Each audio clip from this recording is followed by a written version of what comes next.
out to a live press conference right now with CMPD on this breaking news. Let's listen in. And fires several rounds into the car he had just gotten out of. Officers immediately engaged him, tried to get him to surrender. Officers got into a very short foot pursuit where we were able to take him into custody a short distance away from here.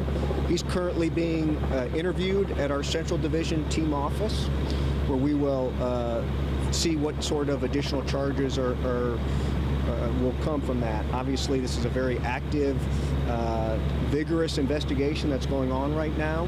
We are still trying to locate the individual in that car, individual or individuals that were in that car that this suspect shot into.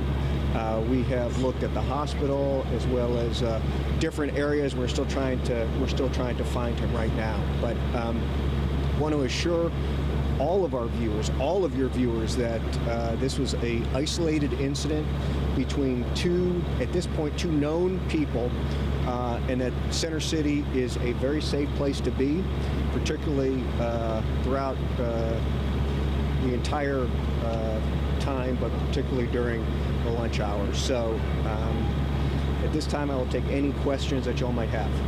A lot of shells there, and one of the workers in the building said it sounded like a machine gun. Can you talk about the weapon at all? No, it was not a machine gun. It appears to be a handgun. We have recovered a firearm on scene. Anywhere from 10 to 15 rounds were fired from that individual that we got into custody. We will release his name and birth date once we get him appropriately charged. So does not believe that there was any sort of semi-automatic gun or anything like that. They stopped in the middle of the intersection and stuff? Yeah, correct. They were sitting, it looks like they were sitting on Tryon Street at the light at Trade Street. The suspect, who was a passenger in the car, gets out of the car and immediately starts shooting into the car. Some sort of disagreement, obviously. Officers were standing about 20 to 30 yards away from this incident at this intersection here, and immediately engaged the shooter, who was a suspect, and he took off running, and we were able to take him into custody. Do you think anyone outside of who may have been in that car is injured, like a stray bullet going into one of these businesses? No, we've canvassed that area. We haven't found anybody that's injured. Obviously, you know, this was almost an hour ago, so certainly someone who would have been struck by a bullet would have called us or notified us somehow. And also looking at the hospitals to see if someone shows up with gunshot wounds.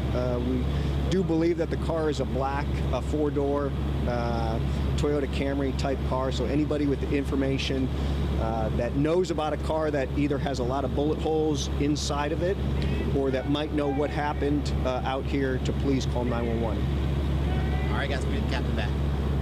Thank you. Thank you. All right, you've been listening to that press conference with CMPD about this shooting at Trade and Tryon, saying that they do have a suspect in custody, but right now they are looking for that other car that the suspect shot into. It's a black four-door Toyota Camry with bullet holes in it. And you heard in real time as we learned the information as well. It sounds like there's a shootout between these two people who knew each other at the time, and that there were not other people involved or other people injured. That said, this is Trade and Tryon at lunchtime on a Tuesday. So you know it's very busy. And you could also heard the quick response from CMPD right there. Well, if you go through Trade and Tryon just about any time of day, that's where Bank of America headquarters is. There's always a strong police presence at that intersection, no matter the time of day.